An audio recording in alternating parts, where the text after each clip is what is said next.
Welcome to day 63 of TFIF 365.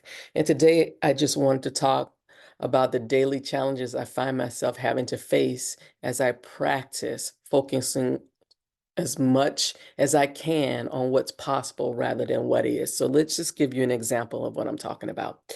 So, as I've said before, when it comes to developing a what's possible perspective, it requires me to see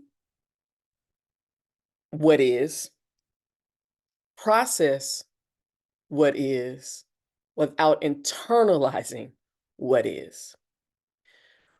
What is allows me to develop ideas, strategies, procedures, policies, processes that will allow me to build what's possible, to create what's possible, rooted in supremacy-free, coercion-free, discrimination-free, and exploitation-free, right?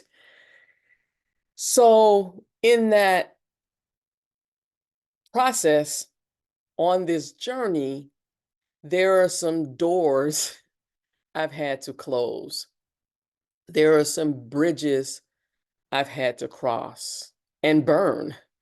There are some boats I've had to traverse waters and burn because I will not turn back. I use it as an example.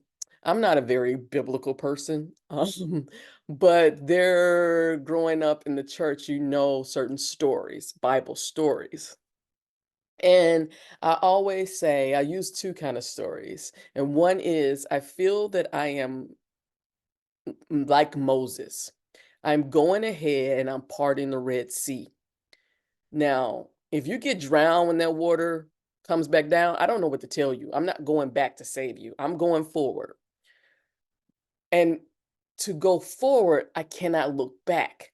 That is the Lot's wife situation, right?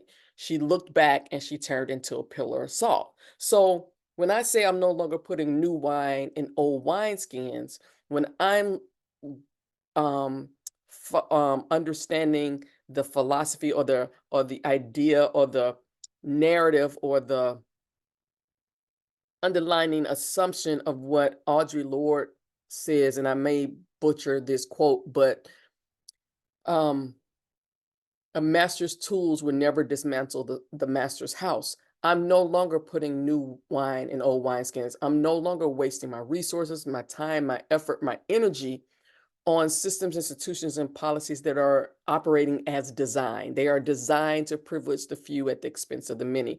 They're designed to harm. They're designed to exploit. They're designed to oppress. So when I focus on what's possible,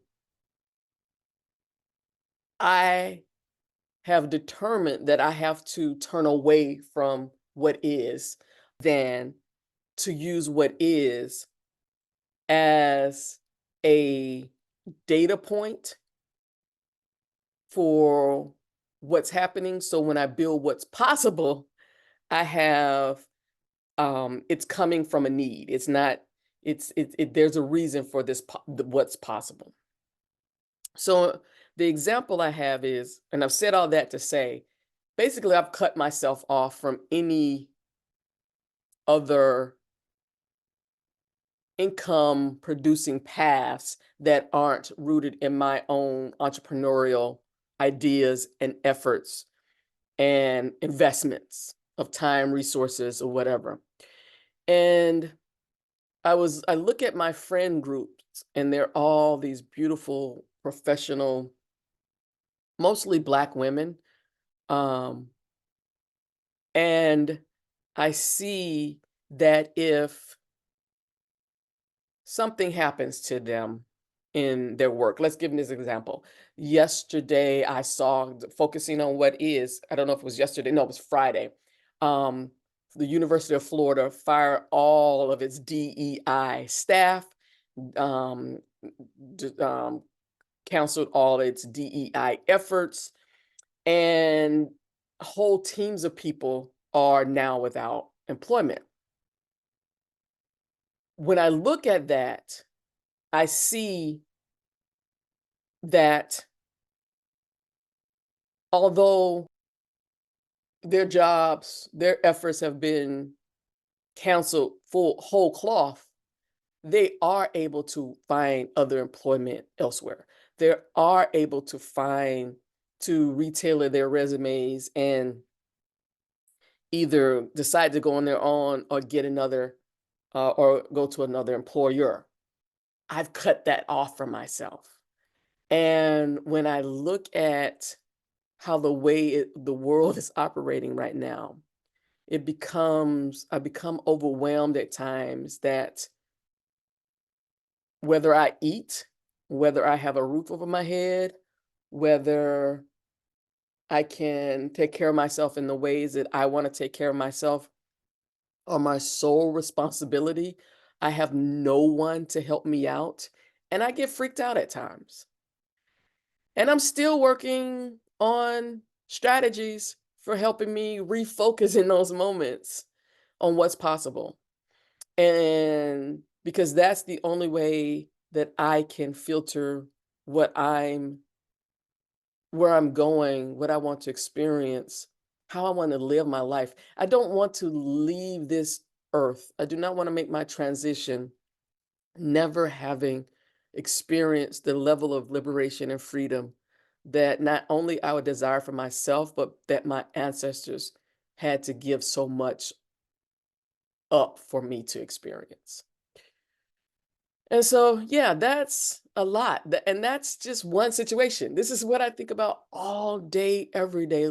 Um, where is the line between what is and what's possible, where what is becomes overwhelming and not just a data point, a jumping off point of build what's possible. Yeah. So yeah, and I'm sharing this because this is not easy work. And this is why people never finish this work that we start.